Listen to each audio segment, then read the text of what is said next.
Hey, it's Steve and Beth, and tonight we're gonna make some cornbread to go along with our soup beans. So let's get at it. All right, so what we need tonight for our cornbread is we need a little bit of salt, some white flour, your cornmeal, a little baking soda, a little baking powder, a couple eggs. All important, buttermilk. You need a whole stick of butter. Yes, one whole stick. And we need our cast iron skillet. All right, so what you want to do first is you want to put your butter in your pan, and you need to put your pan in the oven so everything heats up together.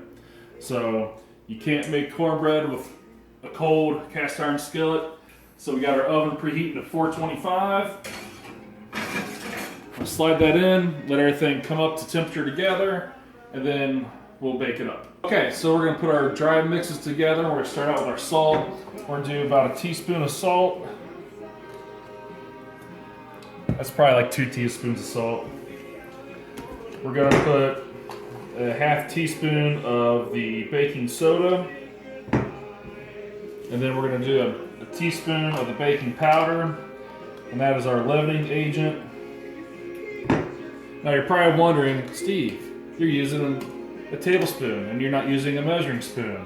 You're absolutely right. I've done this quite a bit. I've cooked for 20 years, so I'm cheating with a tablespoon. I'm not using a measuring spoon. But for you at home, use a measuring spoon. You'll get the same results. Cheater, cheater. Pumpkin eater. Yes, we do eat pumpkin. Oh, and by the way, we've got some beans we cooked on Sunday night, so we would have an easy night. We both worked today. So we're just heating those up to go with our delicious buttermilk cornbread. So now we're gonna add the flour in. You're gonna do half the volume of the white flour to the cornmeal. So in this case, we're gonna do about a half a cup of white flour, and we're gonna do about a cup and a half of cornmeal. So got our white flour in. That looks like a quarter cup will do. Great thing about cornbread, We got a we got a egg. runaway egg. It's still kicking. Still kicking. The cornbread is always good on the second day too. Being from the northern south of Kentucky, everything's always good on the second day. So we've got our homegrown, home processed Let's get a close look at that. cornmeal. This is a white cornmeal, and That was actually done by... It was grown and ground, handpicked by myself and my father, Bird. So it's Hi, Bird! It's delicious. It's delicious. So this is homemade cornmeal. You'll see that there's still a little bit of kernel chunk, and there's not any really chaff, but it's just a coarse ground cornmeal, and that's what we were looking for. If you go to your local farm or your farmers markets, you can probably find something very similar. And again, not saying that what you buy at the store is bad. If you know the people that grow it, if you know the people that make it, it's always going to taste better. So look for something local or do it yourself, and you'll really be happy with the results. All right, so now we're going to add our wet to our dry. So we got 2 eggs. How many eggs? 2. Garbage disposal. It's a beautiful thing. We're in the city these days. Not much for compost. No chickens. All right, then you got 1 cup of buttermilk. Now, I will tell you that the old folks back in the country say if you don't have buttermilk, you can take 2% milk or whole milk and add either a little bit of vinegar or a little bit of lemon juice to curdle that, and you can use that instead. I think it's nasty, so we're going to use just buttermilk.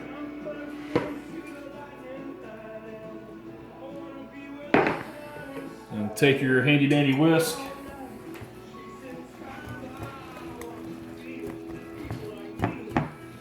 We're going to mix it up.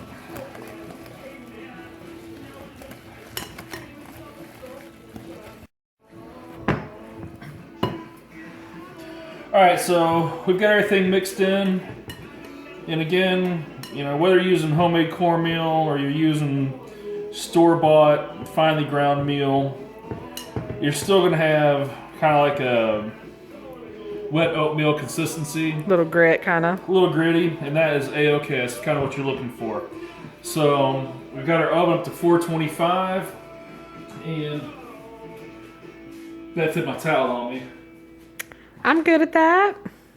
I'm not an oven mitt kind of guy. I'm a towel kind of guy. We never had oven mitts in restaurants. We always had towels or aprons. But we're going to pull out our cast iron.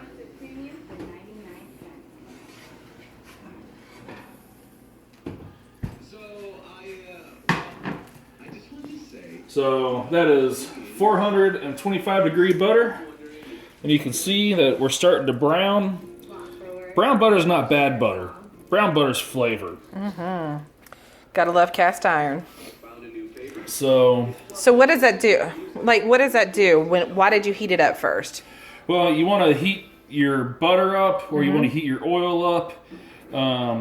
Some of the old folks still use Crisco, and you're going to heat and impregnate the side of that with the oil. That way, when you pour your batter in, it's going to make a barrier between the cast iron and the food. Gotcha.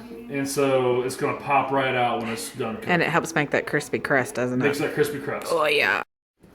All right. Getting those beans cooking away. It's got ham in there. Onion. Beans. Beans. There's definitely beans in there. We got some chicken stock and a little bit of water. So. All right. Those are a party in the mouth. I don't care who you are. All right, so before this cools off too much, we're going to pour it in.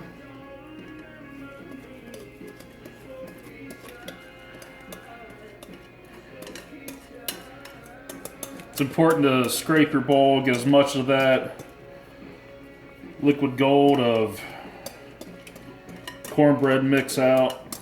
The kids are going to be upset we're making this without them here. More for us. They'd be wanting to lick the bowl. So you see that you still got a ring of butter. Yeah. Butter. Very important tip. If you enjoy having dexterity, oh yeah, and if you enjoy not being in pain for 48 hours, remember your towel, remember your apron, remember your hot pad. Remember cast iron pots, the handles are hot. 425 degrees. That hurts. That red dot right there is emphasizing the fact that it is hot. It's hot. It burns. So don't pull a Steve and reach down and grab it. You will regret it. Use your towel. So we're going back into a 425 degree oven. Yes, sir. And we're going to bake for about 25 minutes. See you then. So while we have the beans heating up and while we have the cornbread baking, it's not always good to use a knife as a pointer, but we're pulling a bath. let's get our condiments ready to go. So nothing better than a little diced onion in your beans, and this is a sweet Vidalia onion.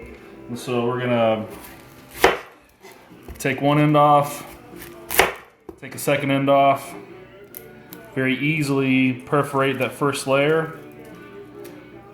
You know what they say about onions, right? Onions are like ogres. That's right. They have layers. Is that Shrek? That was my horrible Shrek impersonation. Oh, get used to it, people. You're going to see lots of impersonations from Steve. And many failed attempts at best to do impersonations. Still, that'd be comedic. You know, while we're sitting here and we're getting processed, we should let everybody know that they need to go like, share, and subscribe. Because we're newbies and we need subscribers. So, cut your onion in half. Unless you really love onion, dice it all, but save half for later. So what you're going to do, as everyone knows, onions have layers. Take the tip of your knife in about a 1/16 of an inch apart. Make vertical slices.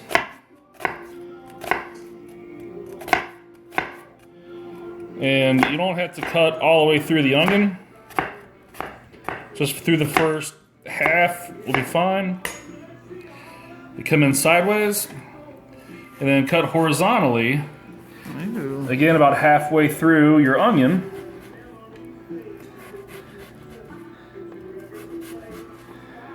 So now we have a vertical cut, we have a horizontal cut, and now we're going to come back with our third cut, and we're going to cut across our initial vertical cut. So we're going to go in where we came down, now we're going to go 90 degrees perpendicular, and voila. So you're making little cubes. You have diced onion. And depending on how sharp your knife is and how small you like your dice, you can go smaller for a minced onion, Oh yeah. or you can go thicker for a larger dice. I just like your traditional diced onion. So that's all I'm gonna need. Beth won't need a whole lot. And for the rest of this onion, that's not trash, guys. You can put that in the freezer. You can use it for a stock. You can use it for a soup or a stew. Yeah. Or you can use it for a burger. Don't throw it away. You're just throwing money away. So set it back and use it again. I've been told a lot of people's eyes water up when they cut onions, mine being one of those as well. I've been told that if you chew bubble gum... Gotcha. Funny. I've been told that if you chew bubble gum while you cut an onion, you will not cry. I've also been told that if you start tearing up to go rinse your wrists and your hands off. Is that nonsense? I think it's nonsense. What I've found is that a lot of red onions will cause me to tear up. A lot of white onions cause me to tear up. And really, the Vidalia onions don't do it a whole lot, but I've seen guys run water in a sink to try to pull the scent away. I've seen people soak onions before they slice them. I've seen 1,000 different wives' tales to try to combat the onions. If you don't want to cry cutting an onion, don't cut the onion. Or cut them all the time, and then you get build up a resistance. Yeah, you can build up a resistance, but it also has to deal a lot with how fresh an onion is. If it's relatively fresh, be wary, it's going to be pungent. The longer it has sat and it starts to dry out, it's not going to be so pungent. But if you love onion, they're not going to sit and dry out. You're going to use them, and so you know what? You're going to tear up for 5-10 minutes, so it's okay. So you'll get over it. Keep a tissue handy. Wussies. So here's Steve's setup. We got diced onions, relish, sweet relish, and Frank's hot sauce. We love the Frank hot sauce. I will tell you, cheese is good in beans. I have heard grape jelly in beans. I have heard all kinds of things in beans. Grape jelly's a crime. That's a crime. I don't know who said that or where that was.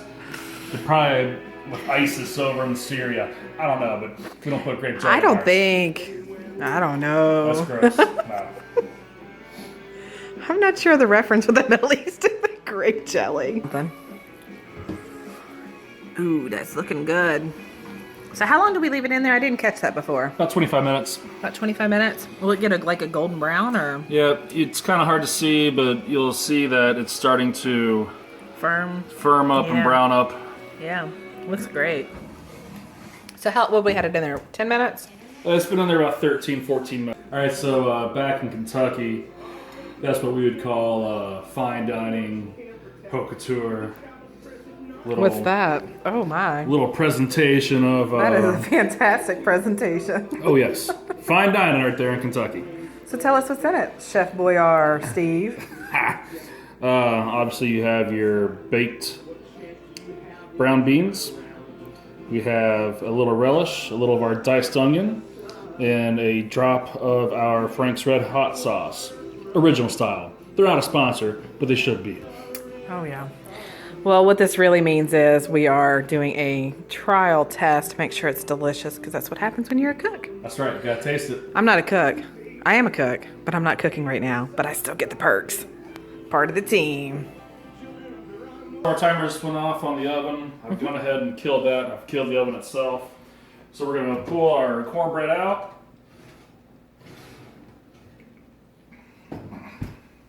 Oh, yeah. Ooh, I can hear it. So you know that it's good and done when it has a slight spongy done or bounce to it. It's got that beautiful golden brown, and then you see around it's pulled off from the side of the cast iron skillet. Oh, yeah. If we hadn't put that stick of butter in, it would not have pulled out from the cast iron. It would have directly adhered to it. Or it would have not been as good. It would have been as good. It would have been more of a spoon bread that would have been a cornbread. Right. So, which is another southern delicacy. So we're going to let this sit just for maybe 5 minutes, let it cool down, then we're going to cut it up and get to eating. We've got our cornbread out of the oven, and it is ready to go eat, but first we got to cut it. So, again, with your towel to hold the 425 degree cast iron skillet,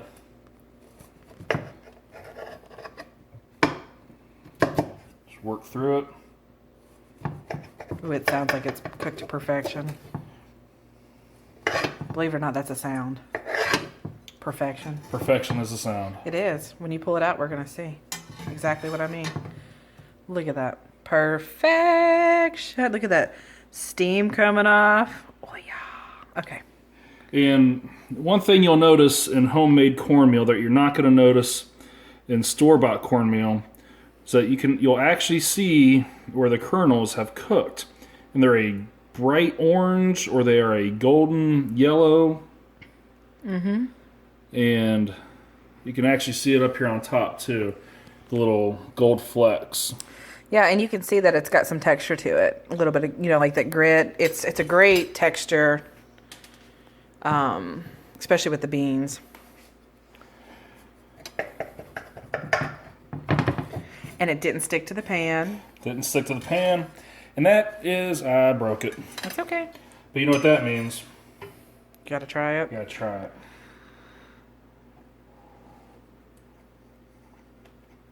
Good stuff. Great stuff. Can you break another piece? I sure can. Oops, he broke it. Oh no. Is it super hot? Am I gonna burn my face off? Oh, you're not gonna. Let's do this. Let's do it the safe way. Oh, there you go. Sophie got a little piece too. That is fabulous. Very good. Crust. It's on point. The residual food on here isn't gonna hurt the cast iron. That actually seasons and flavors the cast iron cookware. So whether you have a Dutch oven, a skillet, a griddle skillet, all you have to do is wipe them out and set them in your oven and let them cool down. If you have someone that's OCD in your family and everything has to be washed and cleaned after every use, it's okay. But what you want to do is wash it with hot water. Don't use soap. The soap is going to take that oil and that grease off the skillet. Put it in a 300 degree oven for about 10 minutes. Let it season back up and dry and shut her off. And you have resealed your cookware and it'll be non-stick the next time you use it. And we're keeping that flavor in. Beans are a staple food item for a lot of people growing up. There's 1,000 different recipes of having soup beans and cornbread. But for me, with my parents growing up, it was cornbread, soup beans, onions, relish, a little hot sauce. It's a great filling food, and it takes absolutely no time, no working time. Hell, it takes a lot of time to make the soup beans. Proper soup beans take a good 12 to 16 hours to cook. But in that amount of time, you're doing chores around the house, you're making cornbread, you're getting everything else ready for the rest of that day or the week. And then you come back, you've got some great beans, and you've got great cornbread. Try it out. Try out the cornbread. It's an old family recipe. Learn your old folks' recipes, try them out, and pass on some traditions. That's what this is. This is a dinner of tradition for Beth and I. Enjoy it.